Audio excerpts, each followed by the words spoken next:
Christmas आने वाला है। अब सोशल मीडिया पर एक बहस चलेगी कि क्या क्रिसमस 25 दिसंबर को ही होना चाहिए, क्या इसको मनाना चाहिए, क्या बाइबल में ऐसा कुछ लिखा है कि इसको मनाया जाए, किसने ये मुकर्रर किया कि हम ये मनाएं? कलीसिया ने? तो क्या कलीसिया ने ठीक किया? क्या कलीसिया को ऐसा कुछ इख्तियार था? चलो मुकर्रर कर ही दिया, तो क्या ये अलमसीह की ठीक पैदाइश का दिन है भी कि नहीं? और भी बहुत से शक हमारे जहनों में डाले जाएंगे। इन सवालों को एक साइड पर रखें और पैदाइश 3 बाब उसकी पहली आयत से देखें कि क्या हो रहा है। शैतान कहता है, क्या वाकई खुदा ने कहा है कि बाग के किसी दरख्त का फल तुम ना खाना? पहला शक जो इंसान के दिल में डाला गया।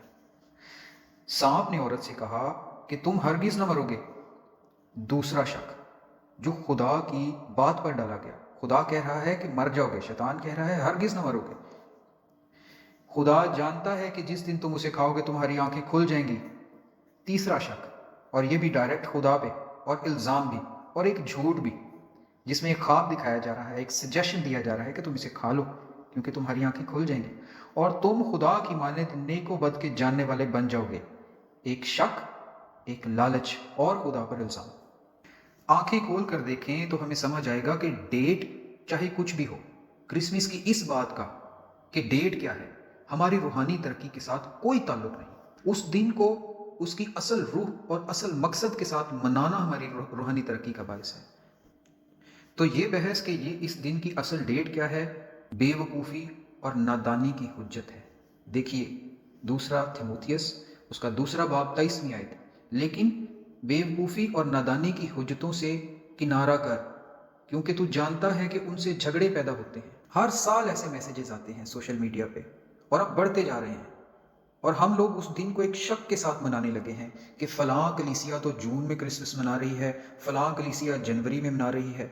ज़रा सोचें, जो लोग जनवरी या जून में मना रहे हैं वो दिन भी तो बाइबल में नहीं लिखा हुआ, वो भी आखिर किसी कलीसिया ने या किसी इंसान ने मुकर्रर किया है। तो अगर कलीसिया या इंसान के कहे से ही हमने ये बदल के वो मानना है तो ये क्यों नहीं? शैतान के मकसद को समझें। शक जो बागे अदम में इंसान के दिल में डाला गया वही आज भी इंसान के दिल में डाला जा रहा है। और वजाहत के लिए क्रिसमस के मतलब को खोल कर देख लेते हैं। थोड़ी देर के लिए ये भूल जाएं कि किसने मुकर्रर किया, क्यों मुकर्रर किया, कब मुकर्रर किया। कैथोलिक इंसाइक्लोपीडिया के मुताबिक क्रिसमस का लफ्ज़ निकला है क्राइस्टस मासे। ये लफ्ज़ था जिससे क्रिसमस निकला। अब क्राइस्टस मासे जो है वो यूनानी और लातीनी लफ्ज़ हैं दो, जिनको मिलाकर ये बनाया गया। क्राइस्ट के लिए या क्राइस्टस के लिए जो लफ्ज़ इस्तेमाल हुआ यूनानी में वो था खरिस्तुस। ये बाइबल में भी आया है। खरिस्तुस जब हम लिखते हैं तो उसका पहला जो हर्फ है वो अंग्रेज़ी के एक्स की तरह का है, और इसीलिए कुछ अर्सा पहले तक, अब शायद वो नहीं इस्तेमाल होता क्योंकि मैंने बहुत टाइम से वो नहीं देखा, एक्स मास इसकी एब्रीविएशन इस्तेमाल होती थी, एक्स मास अब नहीं हो रही, मैंने नहीं देखा। तो जो क्रिसमस लफ्ज़ में क्राइस्ट का लफ्ज़ आया है वो यूनानी लफ्ज़ से लिया गया और वो लफ्ज़ था खरिस्तुस। अब आते हैं मास की तरफ। तो क्रिसमस में जो MAS है ये शुरू में MESSE था, मैसे, क्राइस्ट मैसे, और ये एक लातीनी लफ्ज़ से निकला MISSA, मीसा। और इस लफ्ज़ को अगर आप नेट पे चेक कर लें, किसी पुरानी अच्छी किताब में चेक कर लें, तो इसका मतलब है सेलिब्रेशन ऑफ यूखरिस्त।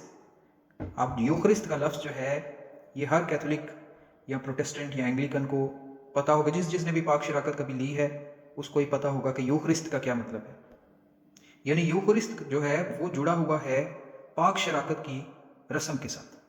अब पाक शराकत की रस्म को अगर हम खोल के देख लें तो पाक शराकत की रस्म मुकर्रर हुई जब खुदावंद यीशु मसीह ने मुकर्रर की। वो आखिरी फसा की तरफ इशारा करती है। आखिरी फसा कब हुई? खुदावंद यीशु मसीह के मसलूब होने से एक दिन पहले।